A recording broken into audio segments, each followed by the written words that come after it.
Hi, my name is Reverend Dr. Patricia Hagler. I'm the assistant pastor of the Antioch Baptist Church of Corona in Corona, Queens, where my friend and sister Stacey Sottile is a member. And I just wanted to take a few moments to greet the sickle cell community, wish you well, and offer holiday greetings. I hope that your holiday will be a blessing.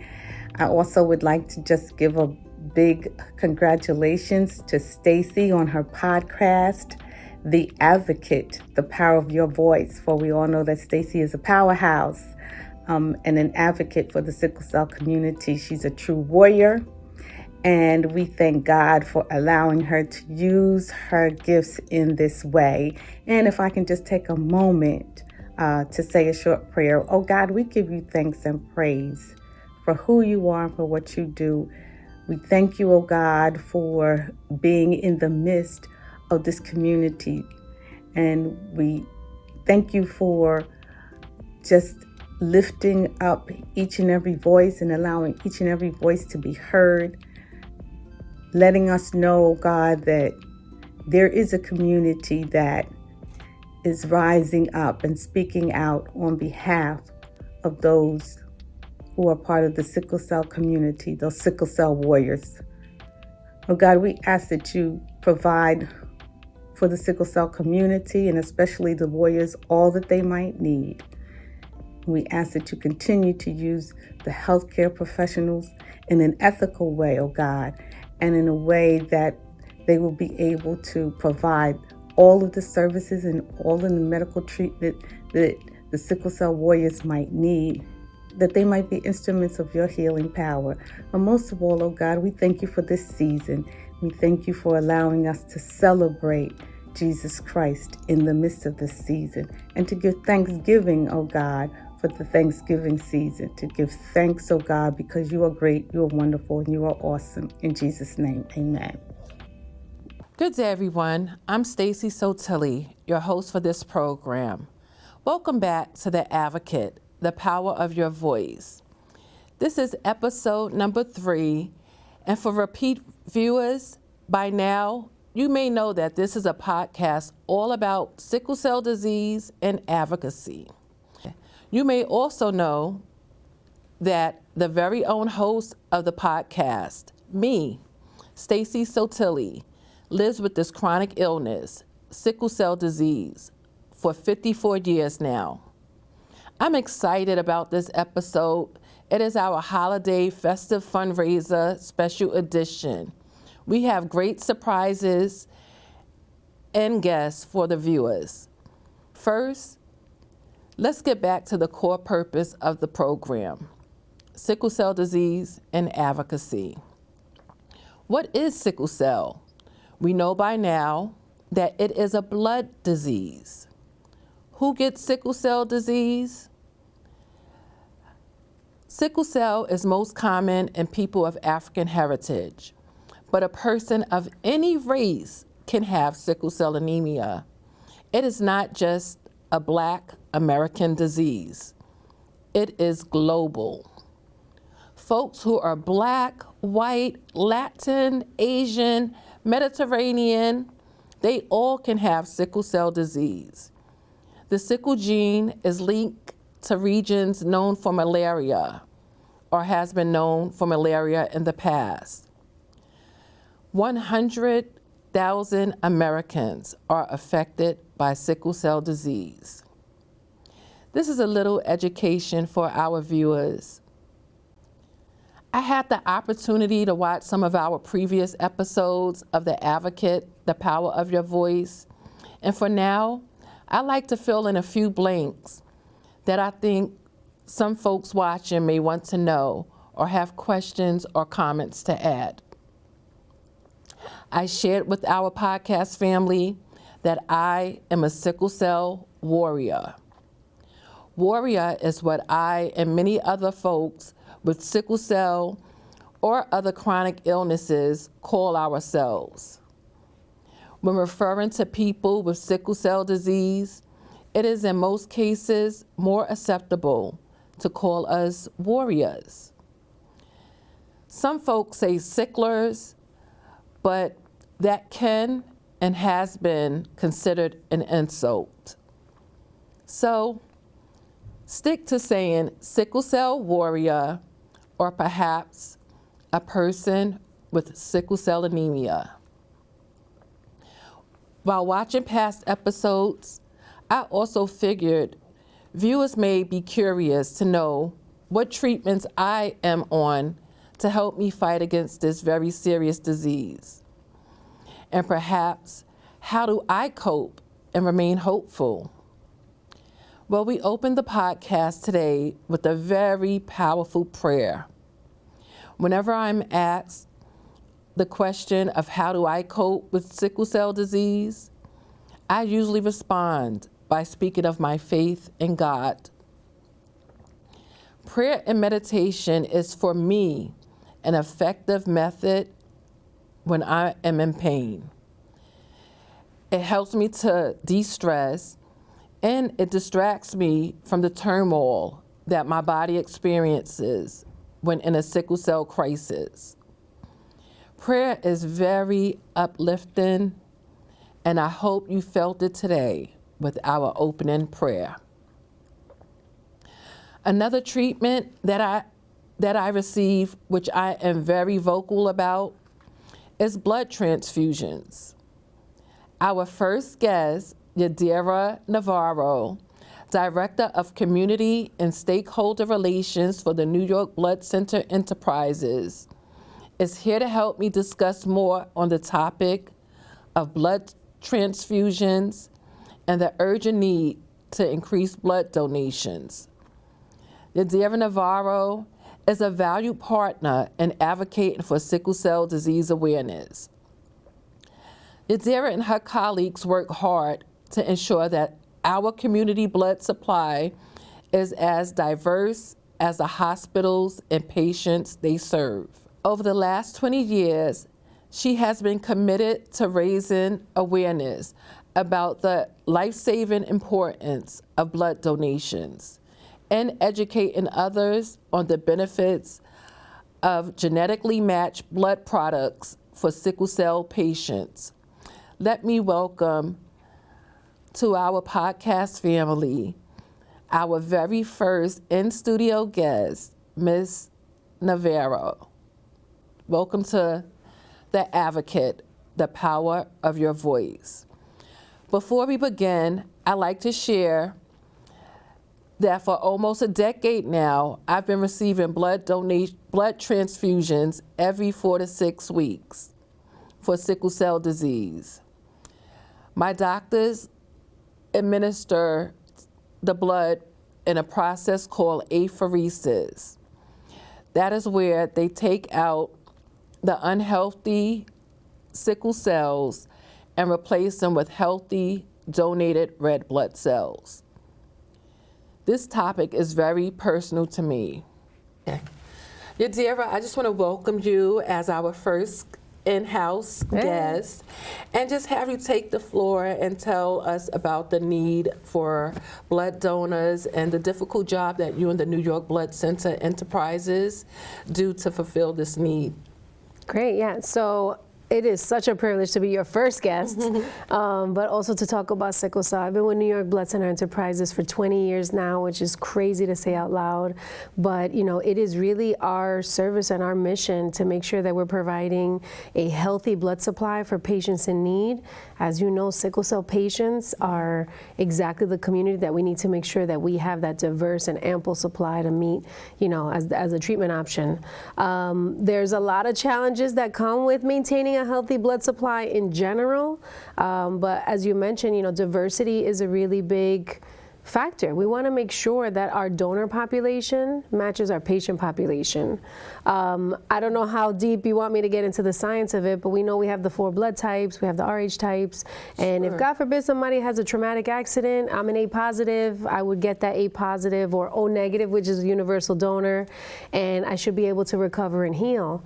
But for patients that are chronically transfused, like our sickle cell patients, you guys need that genetically matched. You need blood that's very close to your antigen makeup, because if not, your body will not receive it as well. You can develop further complications. You can develop antibodies, which will make it that much harder to get you the blood that you need.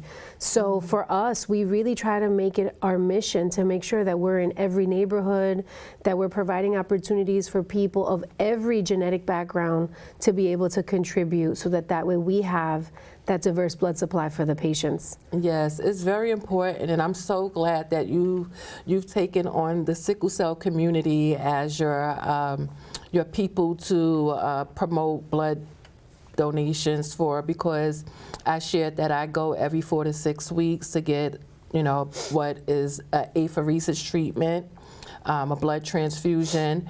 But like you said, anybody can come into the need to have a blood transfusion, and you want to make sure that the blood is there for people. We are in the holiday season. What are some of the challenges for this time of the year that you encounter, and what are some of your difficult times of the year where the shortage is more than others? So it's funny, we consistently say we're not a blood bank, we're a pipeline. Because as fast as that blood comes in is as fast as it's tested and it goes out. We, in our area, unfortunately, we don't really have a surplus, and really nationally, we don't have a surplus of blood products. Again, it's that stream that goes in and out. There are definitely challenges as we approach the holidays. Unfortunately, nobody wakes up saying, hey, I want to get stuck with a needle today. Absolutely not. Yeah, so and it's the other way around. They have so many excuses, and I'm sure you run into that all the time. Exactly. So it's one of those things where New York Blood Center, we really try to familiarize people with the why. Like, why are you doing this? We know it's not necessarily the top of your agenda, but it's something easy that you can do that literally saves lives. The holidays are challenging because schools are out of session and because people are busy. I'm a mom of two. The holidays, I have to prepare. As moms, we have to cook, we have to clean, we have to buy the gifts. So it becomes a challenge, but just making sure that we have our story out there. You were asking about challenging periods. Anytime the school is out of session is a challenge. About 25% of our blood supply comes from the education sector. So anytime schools are off, it's hard. We don't have a captive audience. And for us, you can donate as young as 16 with parental consent. So high schoolers, college and university age students, they make up a significant portion. So again, the combination of, interesting weather patterns. In the summer it gets really hot. In the winter we have our snowstorms. People are out of session, people are busy. It's just making sure that we're top of mind. But I've said this privately, I'll say this on the show, like we're so fortunate to have you be such a fierce advocate for the community, because you really, I heard an earlier comment that, you're a voice, you genuinely are a voice for the community. And that's what it is, for people to see you can live this incredibly successful, robust life, but some people really count on the rest of us making a little sacrifice to help each other out. So it's the great equalizer. It's one of the reasons why I've been attached to this mission so long. It's an absolute privilege to work with you and other sickle cell patients, because I think, the world is a hard place. There's so many things going on, that we're so politicized and polarized, and it's hard sometimes to attach yourself to something, but this is that one thing that we can all say, hey, we have a little bit of ourselves, we can help each other out, it doesn't matter, you can make such a difference. So, my hope is that more people see that. And again, you've done such a good job in sharing that message, so we're so grateful for that. Thank you. So many things jumped through my head while you were speaking about it, and you touched a lot of things that I had in mind to ask you and bring up. I wasn't going to bring this up, but since we're Let's go, yeah. You spoke about college students, and recently I shared a picture on my social media. I'm one of the volunteer spokespeople for the New York Blood Center, and my face is on the posters, and my son just started college, and they had a blood drive at his school. And he sent me a picture of him standing in front of a big photo of me. So I was like, That's awesome. I said, just when you thought I wasn't looking, I'm watching you. Yeah, so, but it's been amazing to work with the New York Blood Center and to help you guys in any way possible. I know it is very difficult because I personally have hosted blood drives myself, so I heard the excuses from people, and even the people knowing that I received blood transfusions, they had their, yes. How dare they? It didn't start with that. So, but I'm always interested in the person behind the mission. You've been doing this for 20 years, or over 20 years now. What made you want to jump in and say, let me try to get people to donate blood? Like, what moved you to doing this? That's a funny story. So I actually, I was just graduating school. My dad actually started working for New York Blood Center a year prior to my graduation. And when I came home, you know, I was out on the market, and my dad said, you know, you should come and work with me. It's a really great organization. And I was like, no, Dad, I don't want to work with you. I want to do my own thing. Yes. But I had already donated blood in high school. I had donated blood in college. So I was familiar with what that was. Nice. And I figured, you know what, let me volunteer. While I'm waiting to get my real job, let me volunteer and see what I can do. And when I went in for the volunteer interview, they thankfully were so impressed that they said, no, you have to work here. You're not going to be a volunteer. Of course they were impressed. Yeah, thank you, yes. So I was very humbled, but you know, I've been very fortunate to really be in a few positions and have some growth at the organization. And then just learning, you know, as a representative of the Hispanic community, as a Latina, just to see some of the disparities between communities. Like, you know, some cultures have blood donation sort of already as part of their culture and a part of their process, and others don't. And in some cases, it could be for, you know, injustices that have happened in the past. In other cases, it's really just a matter of getting used to it, just understanding what it is. It's not in every culture. It's not something that comes natural. And as I mentioned, culture or not, nobody wakes up saying, I want to get stuck with a needle. Exactly. So I've always wanted to do something with a good mission, but I love that just with that 1 hour of your time, I love repeating that. You literally will save a life. Like somebody will benefit. Yes. There isn't a rich guy in the Hamptons. It's like, there might be a rich guy in the Hamptons, but it's really that significant impact that you can do with that one hour. Yes, and one unit of blood can save up to 3 lives because of the way the blood is processed. So I've learned so much with our partnership. And one of the things, like you said, that I respected and I loved, you know, about, like you spoke about people having that being a part of their culture. When I was doing blood drives and when I go out to speak for you guys, I've run into families where it's like a tradition for them, where I've ran into like 3 generations, you know, the granddaughter, the mother, and the grandmom were all a part of a tradition of donating blood. So as I said, this is the holiday season, so if you're thinking of how can I give back when maybe, you know, everyone's struggling, a lot of people are struggling financially, maybe you might not have the funds to give back, this is an excellent alternative. For free. Yes. You're literally making a difference.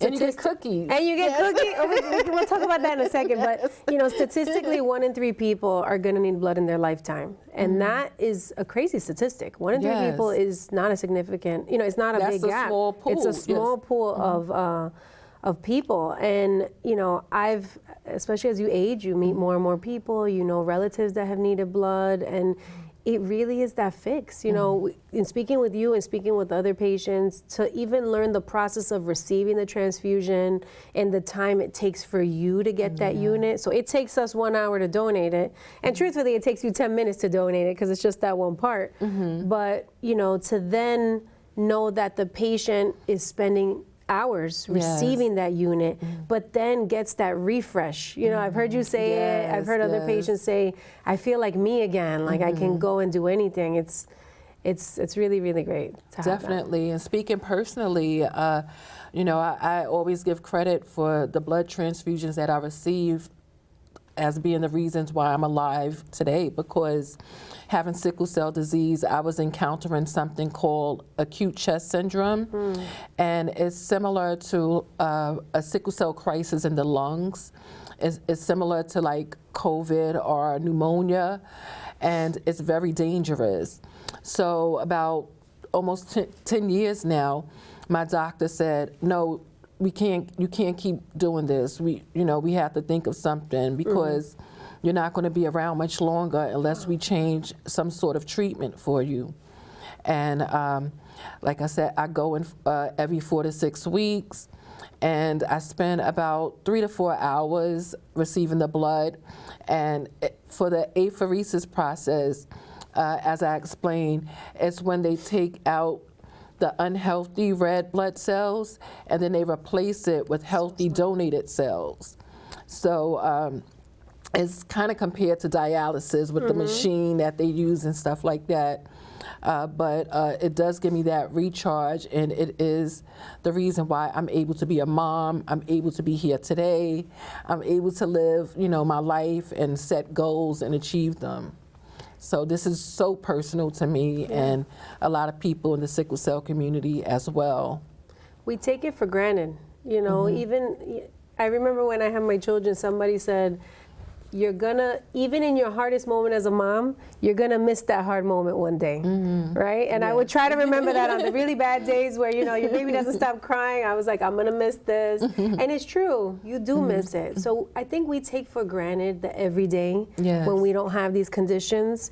And the idea, there's no greater reward than to hear a recipient, a patient say, I get to live a normal life. Like when you got the job, you were like, I get to work. There's times where it's like, wait, that's a good thing, Yes. But of course it is. That's what we want. We want normalcy. And, our donors, we're so fortunate. Our donors are volunteers. They're taking their time to give a piece of themselves. It's an hour process, 45 minutes to an hour, and that's, we were talking about the steps earlier. So you fill out a registration form, you sit with our medical technician to get sort of a little bit of a health history. They check your blood pressure, temperature, iron. They clear you to donate. Or don't, and they'll tell you why. And then you donate, and depending on what you're donating, if you're just doing a whole blood donation, it's 10 minutes. 10 minutes. 10 minutes. And then you get the cookies. We had to go back to the cookies. Yes. Which, we offer Oreos and Lorna Doones, and that becomes a little bit of a competition for some people. We give salty snacks because that helps replenish the blood. And then after that, you made such a difference. That one unit also gets split into the different components. So the red cells will go to somebody having surgery, the platelets can go to a cancer patient, the plasma can go to a burn victim. So it's like, you're talking about times are tough, you might not have the budget to buy these elaborate gifts. What better gift? You're giving somebody life. Appreciate it more than, I don't need an extra pair of sneakers or whatever when you're not going to be here to like walk around or to use it. I would rather take something, that's so heartfelt and so rewarding, like you said. So how can people help? What can you leave with us today to encourage people to donate? Yeah, so I would say again, just keep in mind, it's so simple. It's such a simple thing you can do that has such a great reward. To be eligible to donate, you just need to be 110 pounds, have a valid ID, eat well, drink plenty of fluids. That's the one thing. Sometimes people get it confused with going to the doctor and having blood work. You don't want to fast. You want to make sure you're eating well and drinking plenty of fluids before coming. And just be ready to have a good time. Our donor centers now, we have a few new centers across New York City. We have one opening in Queens. I heard, so you'll be getting that invitation soon in December. But they're inviting, they're welcoming. They almost have, like that coffee house vibe, where you feel like it's somewhere you want to be. But you're going to make such a difference. It's so easy. And one of my favorite things also is when you meet a first-time donor, they're so nervous, understandably, because they're like, what is this going to feel like? You hear the idea of giving a pint of blood. They're like, how much is that? Do I need that pint? You have plenty of blood. You could give 1 pint. You're okay. But after the experience where they go, that was so easy. Yes, was that it? I could do this. Like, that was so great. It sounds corny, and like we say it 100 times, but it's, what else can you do in that hour to make such a difference? And there's no substitution for blood. There's no product out there that we can go purchase. So it's something that everybody needs and everybody, Well, we talk about that with the advances. Medicine has come so far. Sure. There's so many technologies and treatment processes. Look at the treatments that you're getting now. Yes. But the one thing that doesn't change is we need the blood, Yes. right? So like you have to have those products because that's what's going to continue, to provide it. We're also, New York Blood Center is so proud. We had the first rare blood inventory. We now have the largest rare blood inventory. So being a part of New York City, New York State, the diversity that we have here is unmatched. Like Queens is the most diverse borough in the world. Oh, yes. So getting back to that antigen makeup that we were talking about earlier, making sure that units are genetically matched, we have such an advantage to make sure that our blood supply can reach patients that really, really need it, not just locally, but even to a broader footprint. Yeah, and a lot of people don't realize that ethnic connection that you need to, in some cases, you have to receive blood from the same ethnic or cultural background in order to receive it. So, we have so many immigrants and people living in New York and in the tri-state communities, so it's very important. And I just want to thank you for the work that you do, and everyone. When you go, it's been about the same 10-year mark that I've been working with you guys. And I've never met someone at the New York Blood Center that I didn't like, and the staff is amazing.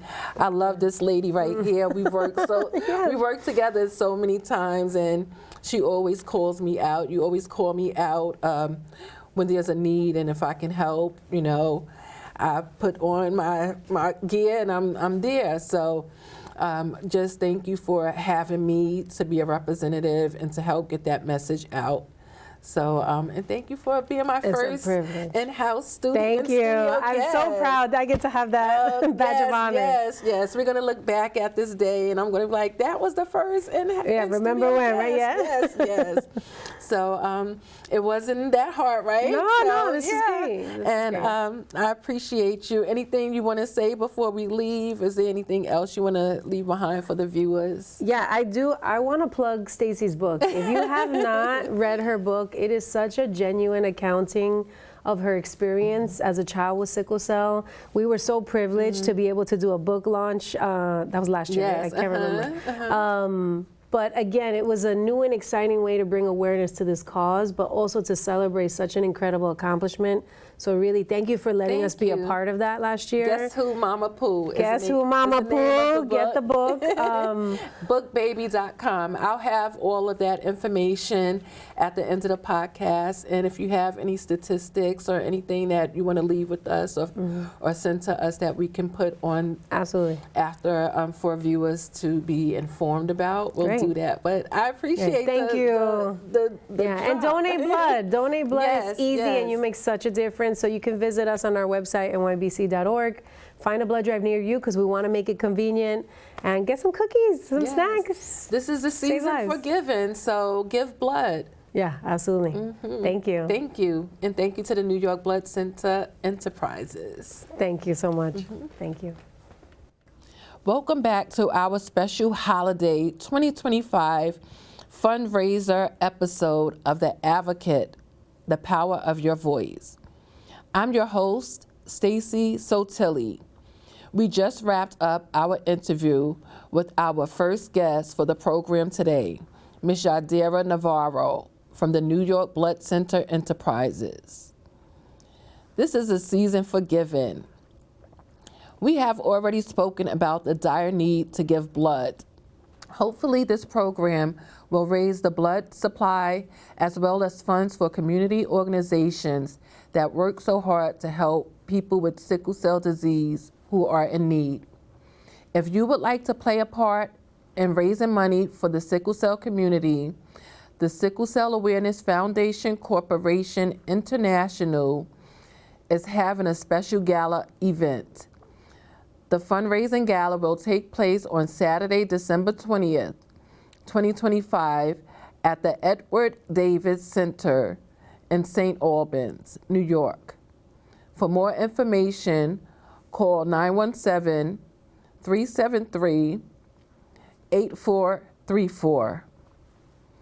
When I first had the idea for our special holiday fundraiser edition, I had no idea that it would be such a walk down memory lane for me. Our next guest, I've known almost all my life.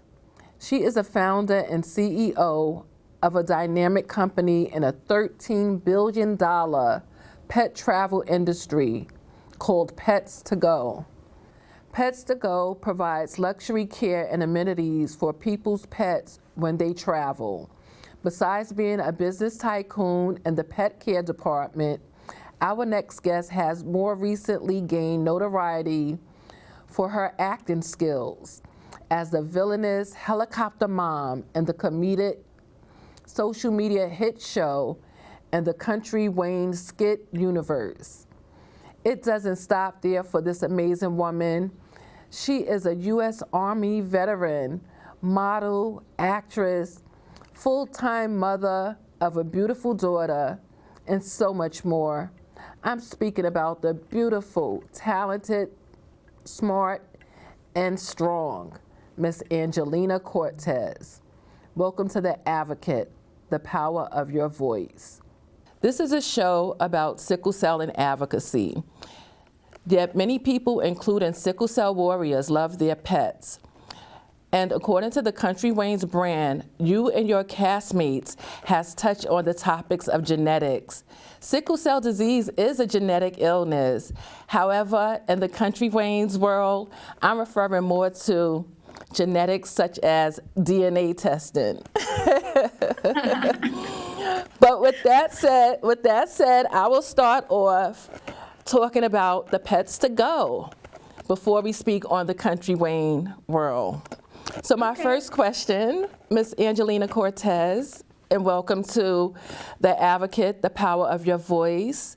My first question for you is, you stated in your bio that Pets to Go, the Pets to Go brand, you started it out of your own frustrations from traveling with your pets.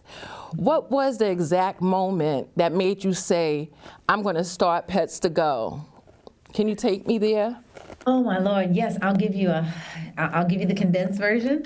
I was living in New Orleans and I was like, you know what, I need a change in my life. I need to do something that is meaningful for me. And so I would get a bunch of different really good ideas, but I would never really follow through on them in terms of business. But I was like, I need something that's really going to resonate with me. And so I always loved pets, always have, grew up with 16 cats in New York, and a couple dogs in the backyard. But I moved to Atlanta and almost immediately got into acting. And this producer was like, hey, we want you to come to Chicago and we want you to interview Beyonce. So I'm like, okay, I'll do that. And I said, well, can I bring my cat? Because my cats are like, don't try to leave without us, right? We're getting in your truck. So I did that. But it was at that point when I got to the Magnificent Mile, I stayed at the Marriott.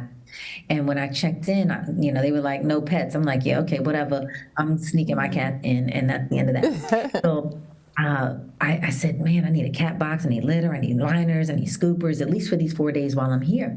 And while I was there, I said, no, I'm gonna put the cat in the room, kind of in the bathroom, turn on the TV, just don't do anything crazy. I'll be back. And so I go downstairs and I talk with the concierge, and I'm like, hey, where's Walmart? Yeah. Well, you see, you go outside, you talk to the cab driver, he'll take you to Walmart. This is well before Uber, right? This is like '02. And so I get in the cab, and $74 later. I'm talking about $74 later. Wow. And what year was this? The cab ride there and the cab ride back, but only $16 in product is what I bought. I was like, wait a minute now. Right, that face right there. I was like, wait a minute.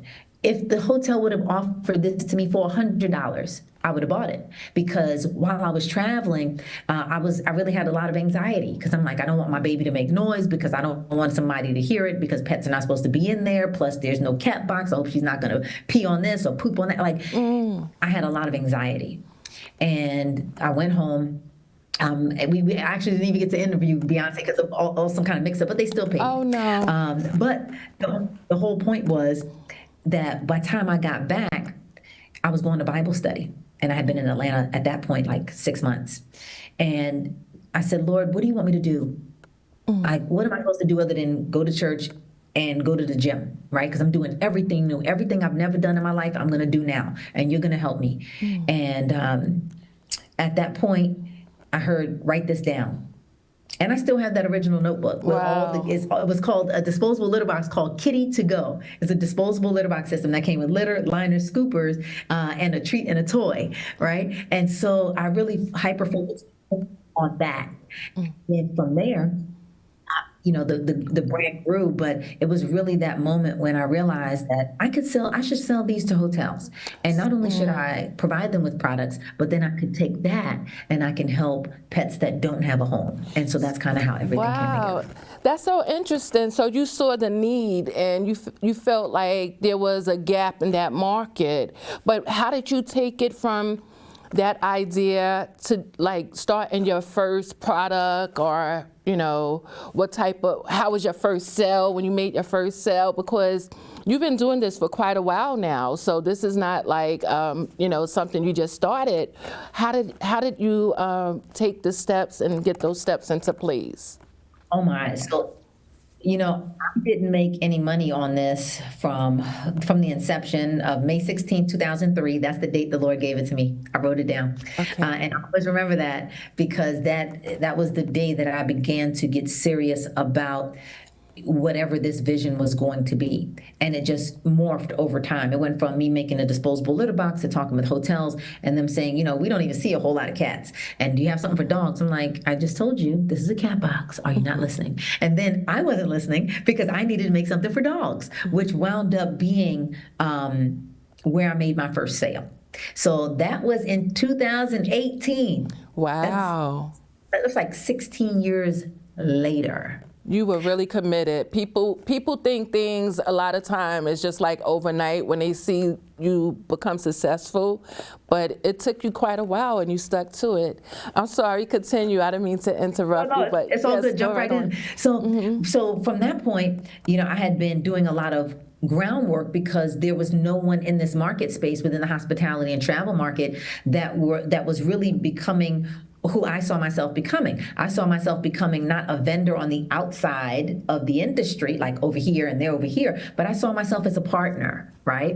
As part of the fabric of the hospitality industry, so to speak, because of course they take care of people with 2 feet, right? But my expertise is in taking care and welcoming and providing loving and experiences for those with 4 feet or 2 little bird feet or maybe a little slithering thing. But from that point, it was in 2018, I was down at the National Association of Black Hotel Operators and Developers, NABHOOD. And interestingly enough, the president of that told me years prior, he's like, if someone had a pet, I would throw him out of my hotel. I was like, clearly he doesn't see the future, but I digress. And so at that point, I met a gentleman by the name of Brian, who worked for G6 Hospitality. You know that brand because they're Super 8, Motel 6, all that whole brand, Accor out of Dallas. And he says, I don't know anything about how I could get this in. He says, but I think this is really smart. We exchanged cards. 6 months later, he calls me. He's like, hey, the CEO called me in. His name is Rob Palesci at that time for Motel 6. And he brings me in and he says, I need you to find revenue drivers and things that are going to take us into this new way of being as the brand begins to grow. And he says, first thing I thought of was you. We had 12 million pet stays and didn't make $1 off of that.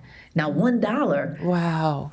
You know what I mean? Like 12 million pet stays. And that's just the small percentage of people that actually register their pets because they're not even it's not even mandatory for them to register their pets. So I said, well, will you allow me? I showed him all the big, beautiful stuff that we have. I said, of course, this doesn't fit your demographic, but will you allow me the time to create something for you? Okay. Yeah, go for it. And that is where my puppy Minnie, and this was my black swan as my bishop, Master Prophet E. Bernard Jordan, amazing man. He says, you're going to have a black swan moment. And that is where I came up with the little puppy Minnie, which is our flagship product, especially because more than 87% of dogs in the U.S. travel. And so with that being the case, inside of this cute little gift box comes 2 Hearts gel lavender scented pee pads for in-room use for, liquids and nuggets, and then a beautiful little waste bag dispenser. Kind of look like this. Isn't that cute? Wow, nice. You bought products, good. 15 recycle bags in here to pick up their own hot nuggets when they're walking their pet outside on the property, because nobody else likes to do that. Pick up your own pets and nuggets. And then there's a BPA-free pop-up bowl, a snack, holistic, and a toy in a beautiful little gift box. And when I showed that to them, they were like, we're going to do it. Yes, I put more into, I think they ordered like 600 or 400 cat boxes and 1,600 of those small boxes. And I was just over the moon. Like, I was just so happy to give them something that had their logo on it. This is what I dreamed of. And then from there, I was able to really develop my flagship product. And that all started in 2018. 2018, wow, 16 years later. Wow, you are a woman of a lot of patience and hard work, I'm sure. But I love the merchandise. Why don't you drop the website for the viewers, our podcast viewers? Will do. Rebecca. Okay, so actually that particular link is going to be on our pets2go.pet website. And there's the link right there on the screen. You can see that. And you'll just be able to go right there and be able to make your holiday purchases. How about that? Nice, nice. So I was going to ask you, how did you convince these hotels to understand your vision? But just speaking to you and hearing you, I'm sure the viewers can see how, you're very well spoken, and I'm sure that the hotels were won over by, first, that it definitely is a need, and it is very stressful for people who travel and they have no opportunity to have their pets with them, or like they're inconvenienced like you were. And on top of that, you have a vision that you are working on to build a pet rescue center. Can you speak more about your goal of raising $4 million in funds for your Best Pet Stay Ever resort? Absolutely. So once again, we go back to the beginning, right? And the beginning is, I love animals, right? What sector of business is not being cared for, right? Because the Lord calls us to service. So hospitality is one of the most wonderful places to work, because if you're a generous person, it's like working in heaven, because you're always able to give something and make people feel happy and relaxed. They may be coming from all kinds of manners of issues in their personal life, and they just want to come to this one place with their baby and just kind of forget all of that and relax and just woosah, right? Yes. So on the other side, that pet is being pampered and taken and loved and has a home. But the other side of that is that more people are dealing with foreclosures, evictions, people are dealing with being displaced. And unfortunately, what goes on, like I live in Clayton County in Georgia, their main animal shelter, which has 54 kennels, is closed. For what purpose? I'm never going to agree with that, right? If you have money to do something else, you also have money to fix those kennels. Okay, so you're not going to get any sympathy from me. Get off your behinds. You want to be elected? Go do your job, right? Serve your community. They've closed that down. So 54 of those kennels are gone. So now when pets are coming in, they're going straight to being euthanized. That I cannot deal with. That is what is the reason why, I went through an unlawful eviction when some judges in Clayton County stole my house along with some lawyers, right? And then I was put out of my house with my pets. So I was like, you know what? I know exactly what I need to do. I need to just go full force at doing the crisis center. So because I'm a nonprofit, the monies that we make from the sales of our product within the hospitality space, we have an online university as well, where we train hospitality professionals on how to be pet friendly, how to drive revenue, all these amazing things that they have no idea about, right? But all of that revenue, right, goes to fund the Best Pet Stay Ever pet crisis center. And what that means for people within our area, and of course for us, this is really just our pilot, because the goal is to then partner with major hotel brands like Hilton, Marriott, IHG, et cetera, and do this all around the country and then all around the globe, right? When people are displaced from their homes, their pets have a place to stay for up to 90 days. Wow. But they can go get on their feet. They can collect their things from the street. They can go and cry and pray and figure out what's next. But their pet is being cared for in a place where they're not being set up to die. Wow. Like, I just don't agree with that, right? Those situations are temporary. There should be no permanent loss of life because someone is going through, a hardship, which all of us go through our different hardships as human beings. So I think that's why we should be even more considerate toward those who are going through it, because sometimes we may find ourselves. Yes, yes. Things happen, and, again, another need. I just want to tell the viewers to go to the website to check it out. You give such a good demonstration on how you are a U.S. veteran, and you give a story about how a U.S. vet was displaced and he had nowhere to bring his pets, and it really touches your heart. So go definitely check out the website. But I love it. This business tycoon that Angela Cortez is, a lot of people don't realize when they see you on the Kountry Wayne skits, like you have this whole other passion going on. And speaking of Kountry Wayne, we're going to switch gears now, because I know the viewers want to hear about Kountry Wayne's world. So we're going to get to our first question about the Kountry Wayne and your work on that program. It is a skit, a hit program, social media sketches, and you play your name, Angelina Cortez, who is a helicopter mom of 2 young ladies. And how did you get to being a part of the cast? What was that like, the process like? Well, interestingly, that it's just so funny. And I don't want to say coincidences, right? But it's those divine moments where I was actually seated right here in this chair, right here in my office. I have an executive office, and then I have a warehouse, right?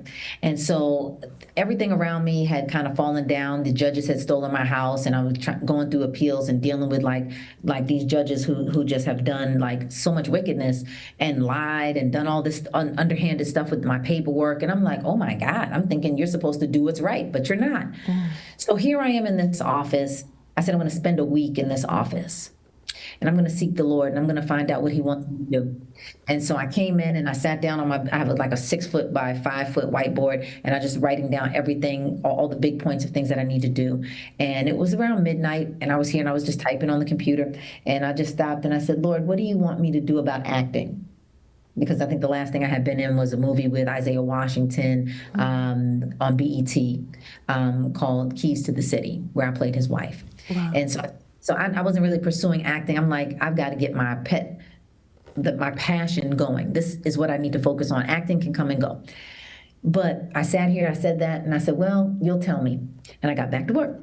Well, not even 48 hours later, around the same time, it was around midnight, I was here typing on my computer, and I get a text message from a friend of mine who also I was in my first acting classes with when I moved to Atlanta, named Dwayne Boyd. Now, he's a phenomenal actor. He does acting classes, but he also does my professional headshots, and he does my daughter's headshots as well. So I get a text from him. He says, hey, there's this program that's looking for a Spanish mother. Send me your headshot and your reel, and just send it. So I said, okay, cool. So I sent it and thought nothing of it. Well, a few days go by, and they're like, hey, they want you. So I'm thinking it's going to be a one-time thing. I'm in, I'm out. I had no idea that the Lord had given me an upfront seat, which he always does. Like, no cap. God is always like showing off in my life. And I'm like, no, it's not me. It's him. And let me tell you something. Put me right at the front on Wayne's skit line, being the mother of the main character. And I think things really began to shift the second day that I went to go shoot with them, because it was where Zachary, who plays my daughter, these girls are gorgeous. Okay, They in real life, on camera, they are amazing. And she goes to tell Angelina, who had just come from Florida with her husband Brody, in front of Shayla. She blows her up. She's like, "Oh, and I just want to let you know that Arby's not even the baby's daddy. It's Anthony, Amber's husband." It is so much drama, and I'm gonna have to bring you back, Angelina, because we are winding down on time, and there's so much to discuss with you. I have so many more questions, and I just want to, and I'm sure the viewers want to know so much more. But before you go, I had a question for you, but I did a little editing to it. So, so for our viewers, right? Original question was, what would be your idea of a skit, like a spin-off skit in your mind, if on the program as your role on Kountry Wayne? But I'm going to give you another dynamic. Okay.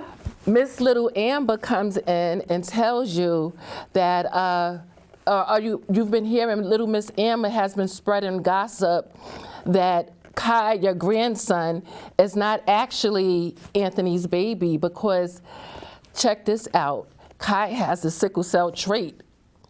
So she says that Anthony has nobody with the sickle cell trait in his family, so how could he possibly be the father? So what are you going to step to Miss Amber with? Take it from there. Put those acting skills, take it from there. Amber, I don't know what you think you're doing here, okay? But do you take me for a fool? Okay? Let me tell you something. I'm more than aware of Kai's medical conditions, and they are none. So whatever you've done in Atlanta with whomever you're sleeping with at the hospital, doing what you normally do, dropping it like it's hot, you need to get out of my face with that before I call the police. And not only that, if you're going to be slanderous about my family, I'll see you in court. Yes, and that's why you are Miss Angelina Cortez, actor extraordinaire, model, U.S. vet, and just an all-around lovely person. I'm glad, knowing you all my life, I'm glad that the world is getting to know more about you. I wish you nothing but blessings from here, and this is just the beginning for you. Thank you for joining me today. I love it. Yes, thank you. Thank you for having me. And yes, knowing you all my life is definitely a plus, darling. Yeah. We have stories that we can't share on air, but we'll just keep it for family time. That is correct. That is so true. All right. Have a blessed day. Thank you. Bye-bye. Thank you for joining us on The Advocate, the power of your voice. Before we leave today's episode, I would be remiss if I didn't give a shout out to some people in our community. First person I would like to give recognition to is Miss Gloria Rochez of the New York Sickle Cell Advocacy Network for her birthday today. She celebrates today on our film day. So happy birthday to Miss Rochester. I also want to shout out all of our veterans who served as we celebrated Veterans Day this week, including our very first celebrity guest, Angelina Cortez. Thank you all for your service. My dad was an Army man who served in the Korean War. So I just want to give a big shout out to everyone who put their lives on the line for our safety. Last but not least, November, according to Google, is National Hip Hop Awareness Month. I'd like to give shout out to Prodigy from the hip hop duo Mobb Deep. As a writer for The Source magazine, I wrote an article on Prodigy. Unfortunately, we lost Prodigy to the world of hip hop when he suffered a sickle cell crisis and was hospitalized in 2017. Prodigy would have turned 51 this November. Rest in peace. Hey everyone, how are you? My name is Dr. Joanne Sutherland, aka Dr. Joe. I'm a business owner. I am an independent beauty consultant with Mary Kay Cosmetics. I have been a caregiver for my brother who had sickle cell disease. I have many family members who have sickle cell disease, and I am praying for them. I want to say congratulations. I want to give a big shout out to my sister warrior friend, Stacey Sottile. Stace, I never realized that when God allowed our paths to cross as we were working together in the New York chapter of the Sickle Cell Organization, that we would still be friends today. And for that, I'm so grateful. I want you to know that I'm very proud of you, of all the accomplishments that you have achieved, for what you have done, for what you are doing, and for what you have planned for the future. You are truly the epitome of a warrior. God has much in store for you. Congratulations on your podcast. Your voice has power. And I'm so grateful that you are educating and that you are informing and that you are advocating for so many in the sickle cell community. And for those who are warriors, continue to fight the good fight. You are here for a purpose. God has a purpose and a plan for your life, and you are more of a blessing than you realize. So as the holidays are approaching, I wish everyone the best for the new year coming up. We still have a few more months in this year. Continue to work to do the best with whatever you are doing. Have big plans for yourself for the upcoming year. I want to encourage you to remember that the best is still yet to come, and there's more in you to give. God bless you. Know that many people are praying for you. I am praying for you. And again, the best is still yet to come. Blessings to you always. Greetings to the sickle cell community. My name is Dr. Nancy Kwan, and I am an emergency medicine physician by trade and a vice president in the central market for Northwell Health. I want to first wish Stacey Sottile congratulations on her new podcast. She's an incredible voice for the community, and there's no doubt that she will be a huge success. I want to wish our communities who suffer from sickle cell disease a joyous holiday season, and to let you know that we are committed to improve the care of our patients who suffer from sickle cell disease, and we will always be here to hear your voice. Thank you so much. Hi, my name is Dr. Eileen Friedman. I am a retired sickle cell provider. I worked with Northwell Health for 13 years. I wanted to send Stacey Sottile and her podcast crew congratulations on their podcast, The Advocate, The Power of Your Voice.